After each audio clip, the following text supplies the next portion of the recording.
Right now, you beautiful people, today I'm at my own house and we've been doing a bit of gardening and we've not got an outside tap, so I'm going to show you exactly how to fit an outside tap and to do it properly. So first of all, we need to work out exactly where we are going to connect into our mains. We've got this little toilet outhouse, which I can go directly through the wall and I can connect into this compression elbow, which I'm going to convert to a T, come up with a lever valve, a double check valve, an elbow or a bend through to outside. So we'll get some tools in and make a start, and we'll need to drill our hole first. So what we need to do is measure how far on the outside wall we need to come across. Last thing I want to do is hit the toilet. So I want to be in this area, probably a bit high actually, probably in this area here. So what I want to do is measure across to there, which is, let's go 12 centimetres. And then we need to measure our thickness of our wall, which is roughly 23. 23 plus 12 is 35. So on this outside wall here, I want to be 35 centimetres across, which is roughly somewhere in that vicinity there. But now I need to measure how high I need to be, which is going to be quite difficult, to be fair. So I want to be on that brick course across, which is that one. So we follow that all the way around to here. So I reckon that T joint there is the same T joint inside where I need to be. So we'll get a drill all rigged up and get drilled through there.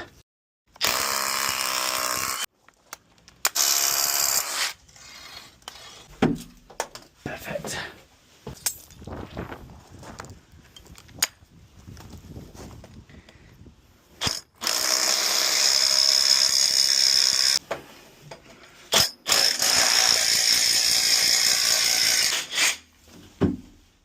With our hole drilled all the way through there now, get a bit of overflow pipe, we'll push that through, see what length we need. Put it to there.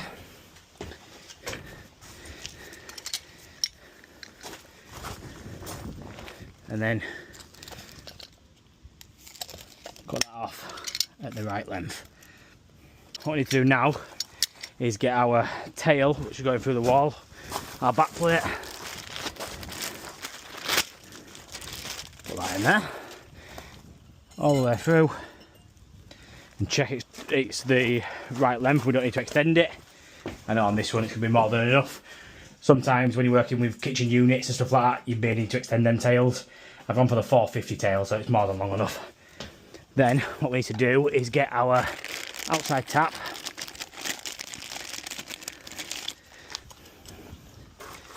a pen, and a little tip for you is wind that in first, get nice and tight, then mark where your top is, like so. And then what you can do is take that out, put that down there, and now we know where our centre point is and where we need it at the top. So let's get this marked up. Might be a bit difficult with this pen, I might need a different pen. Let me get a different pen, not a pencil.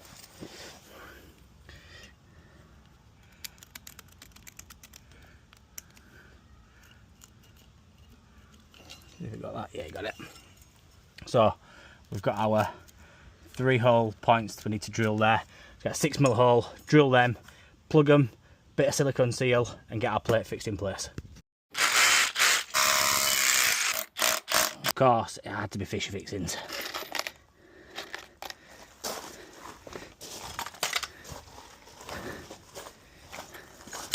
So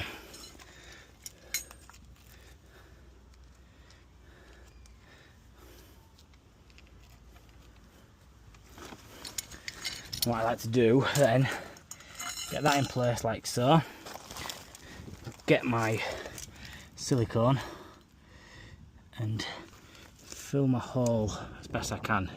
You have a bit of excess there, and then line it up so our pencil mark is in line where we need to be. And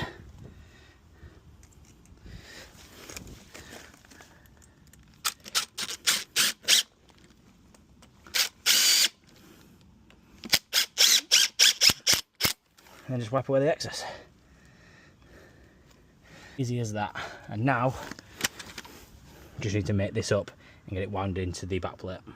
What I'm using is Hinton's thread sealant. That's liquid PTFE. Very low actually.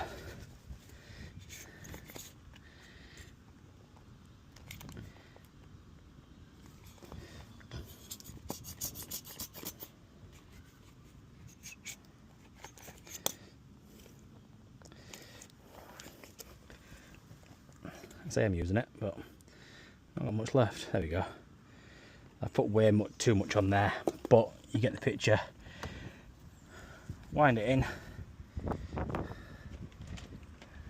line it up with our pen mark, making sure it's straight, then wipe away the excess.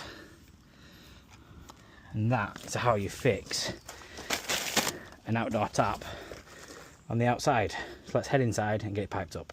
What we need to do first, obviously, is isolate the incoming supply and flush the toilet just to knock the pressure down.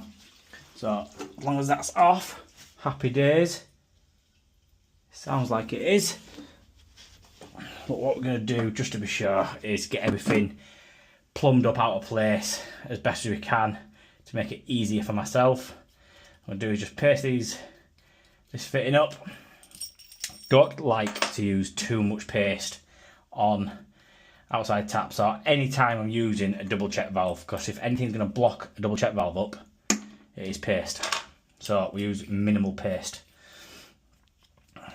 So first of all, we will get our isolation valve made up just long enough to go above there, like so, and then we can look at getting our plumbing the rest of it up with a double check valve, bend across with a press elbow straight onto there, as long as I can get my gun in. So first port of call, let's probably take a little bit off of that. Get that onto there like so.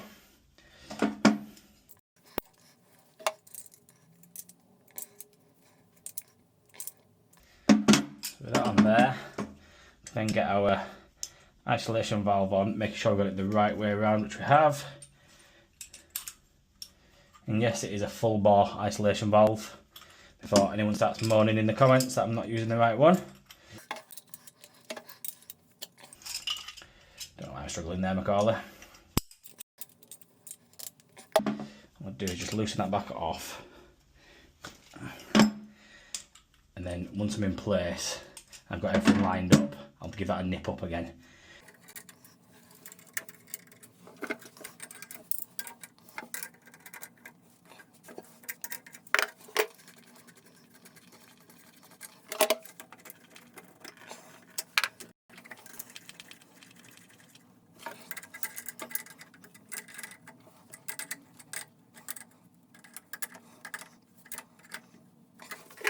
And then before I forget, nip the isolation valve up. Happy days. So what we'll do is turn that back on, and that way we'll pressure it up here.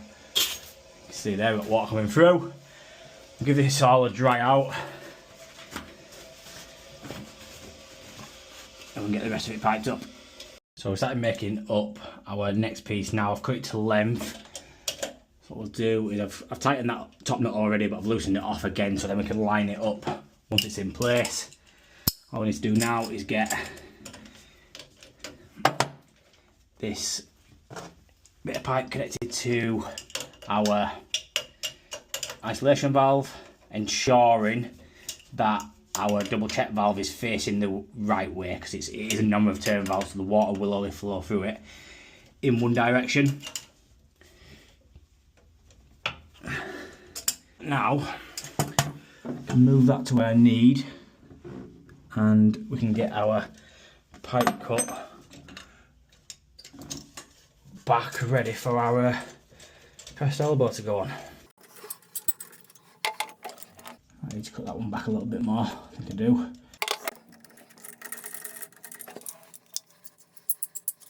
Give that another try.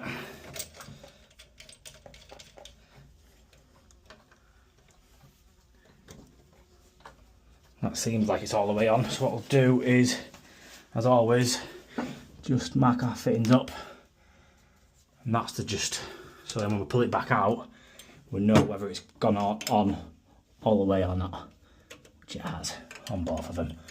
We'll just put a little line to say we've checked them. You don't have to do that, but it's just good practice. So get them on there now. Get our press gun in.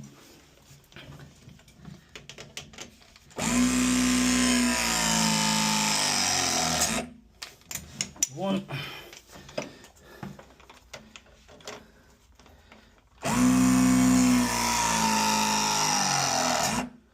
That's two.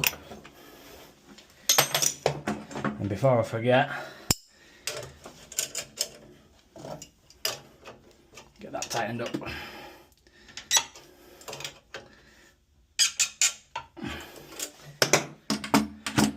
Then we should be able to turn that on, head outside, we could test it out. You see there, we've got brilliant flow, and that's because it's done properly with 15mm pipe. So let's get tidied up before the missus starts moaning that I've made a load of mess, and we'll just double check all our fittings to make sure we've got no leaks. And that is how you fit an outside tap.